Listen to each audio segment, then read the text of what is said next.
everyone. Thanks again for tuning into Sin's Workshop. Hope you're all having a wonderful day. Today we're going to be talking about Omens Bite by mother-daughter duo PC Cast and Kristen Cast, most famous for their House of Night series. Now, I will say I like the novel. Before I begin anything, I did like the novel overall. I liked the plot. I liked the mythology, and I liked how, as a Wiccan, PC Cast and Kristen Cast, I like how they imbued a lot of, I guess, the witchcraft in this novel with a lot of realism and respect. It was kind of similar to Alice Hoffman's practical magic usage of magic in a way, and I liked that, and I think that's the vibe that they're going for with the storytelling. So I do think the story has merit, and I like how there are various forms of mythology, because to be a Wiccan doesn't mean to just kind of believe in one sort of afterlife. You believe in your chosen afterlife, so there are many different forms, right? So I think that was really interesting, and I like the story. But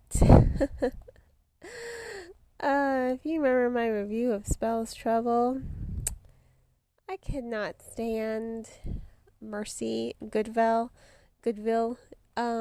She's, I guess, the more popular one of the twins. Not to say that the twins are, unpopular and popular, but she was the one who, she's a green witch. She prides herself on her beauty, on being very put together. Whereas her sister is a cosmic witch, and she's very, I guess, kind of out there. Both sisters are comfortable in their own skin, but in the first novel, Hunter seemed more like a sidekick, and I want to talk a little bit more about Hunter in a little bit, but she seemed more of a sidekick to Mercy. Mercy was kind of, I guess, all the attention when you're reading just kind of goes towards Mercy, like your eye is drawn to her, and I think that that's relative to the plot as well, because everyone seems to be drawn to Mercy Goodwill. I could not stand her, and in fact, I think this book made me hate her even more. I went from just finding her annoying to just being like, oh my god, I could not stand her. I kind of hate her. Which is kind of unfortunate considering she's one of the main point of views in the story. She's just, to me, she's never wrong. In her own head, she's never wrong. In the previous novel, she got caught up in thinking, oh, my sister choosing a male god is the reason that the gates are falling around the town and why monsters are getting loose. So she forces her sister to give up her god, right? So her sister pretty much had to rip out a part of herself. Not only did they lose their mother, but her sister had to rip out a part of herself and forsake her god in favor of another goddess that she didn't have a lifelong attachment to. And for Mercy, I mean, she just doesn't give a damn. Honestly, she's like, oh, well, I thought I was right, and Hunter just needs to get over it.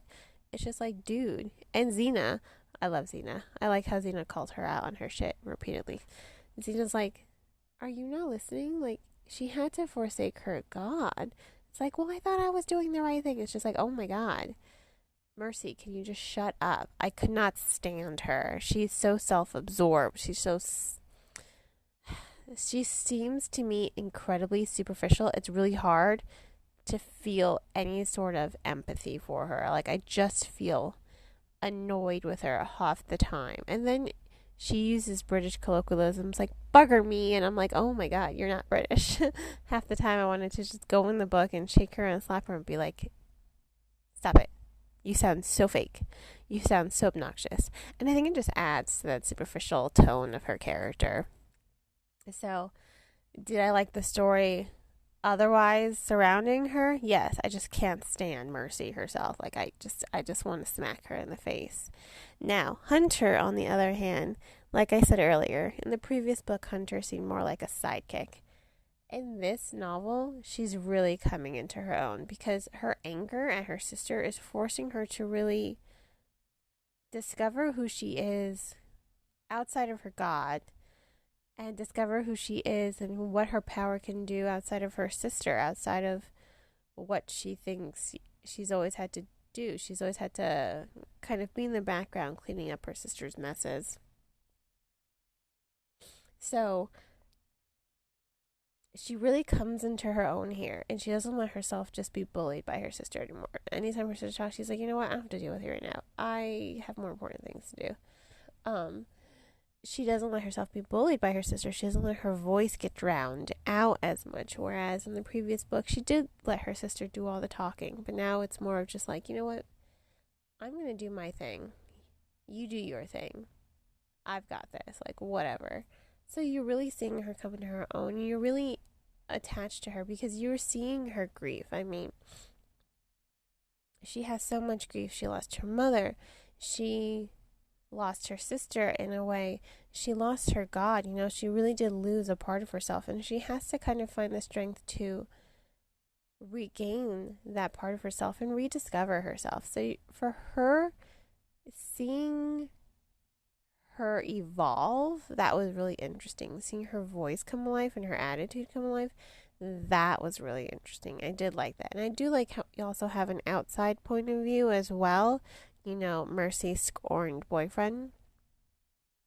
I like how we're seeing kind of that puritanical aspect come back to life. Because if you remember Spell's Trouble, the first book begins with the Goodwill and, you know, their ancestor escaping the Salem witch trials, and asking her goddess to help her find a new hometown. Obviously, she founded Goodwill. So it was really, really interesting to see Mercy's scorned boyfriend kind of take this puritanical stance and infect the town with his anger and, I guess, his own witch hysteria. I liked it. I enjoyed it. I think overall the story was really engaging and interesting. I did like that we did get to go to the Egyptian underworld. That was really cool. It was very colorful. It was very vibrant. It was very beautiful in a way. And I think the cast duo, I think they're really good at being respectful of other cultures and other spiritualities. And I get that feel as I'm reading the story. And I like the realism that goes into how the sisters practice their craft. So overall, I have to give it 3.5 out of 5 stars. It's just Mercy. I mean, she just annoys the crap out of me. Mercy. Like, I can't stand her. But you know what? Overall, I do think it was a really engaging story. Mercy aside, the story itself is really good. Hunter is amazing. Xena is fabulous. I love Xena. She's like a human who can turn into a cat and vice versa. I mean, I love her. She's fabulous. And her name being Xena, I'm like, yes, you are a warrior princess. So yeah, I have to give it 3.5 out of 5 stars. If you want to go ahead and purchase the book, please purchase the book from your local bookseller or online book retailer. And on that note, I hope you all continue to support me here by liking the podcast, subscribing to it, and sharing it with all your book-loving friends. You can also become a supporter on Buy Me a Coffee or by making a one-time donation to my Anchor FM platform. Links to all of that and more is in the description. Hope you all have a wonderful rest of your day. And as always, happy reading.